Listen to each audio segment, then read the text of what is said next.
Well, hello there, Ian South Oz here on the 2019 48 Special Harley Davidson Sportster.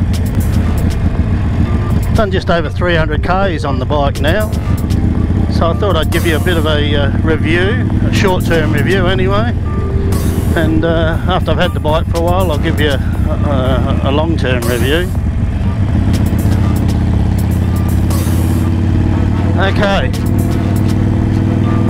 the first Sportster I owned was in 1982, and the Harley Davidson had just brought out AMF at that point in time. It was 1000cc, had the iron heads, peanut tank like this, and it's a no-brainer that when you've got a 7.9 litre tank, which is what this is, probably one of the drawbacks with this particular bike is you've got to plan your stops. When I had my 82 Sportster, I used to travel, I was only 22, and I used to travel from Queensland, or Toowoomba in Queensland there. I used to travel, we'd do 600-700k rallies, 1400 total, and I found sometimes I'd be stopping 50 kilometres later just to top the tank up so I can get to the rest of the journey to the next servo. But anyway, you can live with that. Now, what do I think of this bike? Well, I really like this bike. They've come a long way. The thing is, the engines on these, on the Sportsters, as you probably know, are very bulletproof. They're a proven engine. They've been around for a couple of decades now, and you never hear too many bad words about the engine in these Sportsters. That's why they've kept them for so long, because they're such a reliable workhorse. Now, this Sportster, you can certainly feel the road a bit more than, say, for instance, on my Softail Deluxe, but that's the nature of the bike. It certainly is a lot better than the earlier model Sportsters. It's got the bigger front forks now, which helps absorb the road bumps. The shockers are much more better on the back, and they're all adjustable simply by just taking the seat off. I'll do a separate vlog on that. So it does ride the bumps a lot better, but I'm not going to lie to you, you do feel the bumps. Like on this road here, I'm doing 50 k's. You know, it's a little bit bumpy, I can feel it, but you know, it's nothing to moan about. Okay, this bike has keyless ignition, has ABS brakes, which is a good thing. It's like I said, it's a 7.9 litre fuel tank. It has the lean angle is very good. It's very nimble, and you know, no effort at all. You can just throw it around like a scooter. Its running weight's 256 kilo. Has a 27.1 degree lean angle, which isn't too bad. I mean, I haven't scraped anything yet. More than enough. 5-speed gearbox. Now, one of the things I noticed about the gearbox on this machine is the second gear is very tall, or very high if you like. So particularly in Australia, where our build-up area is 50 kilometre limit, you find yourself sort of revving high in second gear, or you put it in third gear and you're revving too low. So it's a bit of a challenge. So I normally stay on about 45 kilometres an hour and sit in second at about 2200 revs.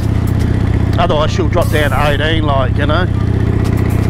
So that's one of the things, but for normal, you know, it's only a minor thing, it's nothing to worry about. Okay, what else? The bars, I'm 5'7½". The bars probably need to come back about an inch, but that's another story, I'll tell you that shortly. The foot position, as you can see down there, is very comfortable for me. Okay, now about the bars. I've ordered from I think it's called Lowered Cycles over in the States. I've ordered a Mustang Solo Heritage seat. I saw a review that Beach Biker did, one of the subscribers, or one of the people I subscribe to. He's got a Sportster, and he did a review on the Mustang seat, and he swore by it, and there's a guy who has a bad back, and he said it made all the difference in the world. So I've ordered one of those. It's on its way. Lowered Cycles had it shipped within the next day I ordered it, so that was very good of him, and he said they were good to deal with, and I totally agree with that. So when I get that, I'll do a review on that and let you know my thoughts. And I've also got the S&S slip-ons, and wow, they sound great.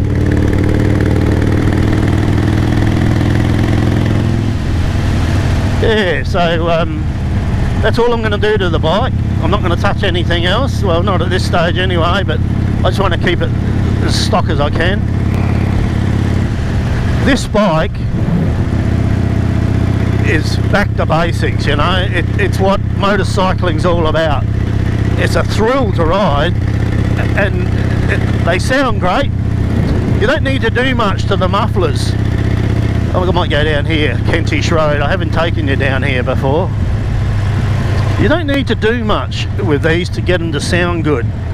And one of the reasons is they have a compression ratio of 10 to 1. So it doesn't take much to get them to really pop. Which is, you can hear that sound, it sounds fantastic. And that's just a set of slip-on S&S. So that's a good thing about a Sportster. There's the Veterans Motorcycle Club there. Vietnam vets. Been there a few times. So yeah, it doesn't take much. 25 degrees today. What a beautiful day. This is living the dream, isn't it? Retired. Eeny, meeny, miny, mo. Pick a bike, let's go. Well, this is the bike I got today. Okay, so look, if you ever get a chance, oh look at that view. If you ever get a chance to test drive one of these 48s or any Sportster, by all means do it. Now I can scoot along on this at 110k, and the rear vision mirror is as still as anything. In the old days, at 100k on the old Sportsters, particularly the 1982 model I had, you couldn't see jack out of the mirror. So, you know, the mounting system and the way they're balanced now is a big improvement. Hello, look at this. You wouldn't want to be coming around here at a great rate of knots, would you? The gas man. Bit of gravel on the road there, oh yeah, felt that. Meanwhile, look at that view. Isn't that great? Beautiful. Lovely out here.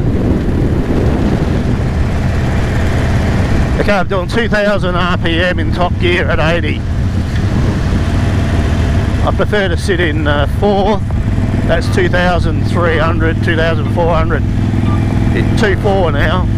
And that's humming along nicely at 80k in 4th gear. Hello to Harley Girl 75. Thanks for subscribing. It's not very often you get too many girls subscribing to your channel, and thanks for that, and I subscribed you back. So ride safe,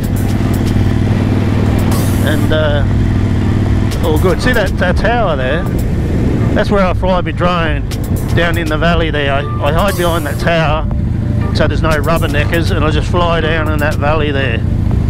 This side of the wires, just for drone practice. And drones are like anything, you know, if you haven't flown it for a while, go out and have a bit of a practice before you head off and do some footage. Okay, well, thanks for watching, and I hope you got something out of this review. I will do another review in the long term. So like I said before, please subscribe and like and tap that bell.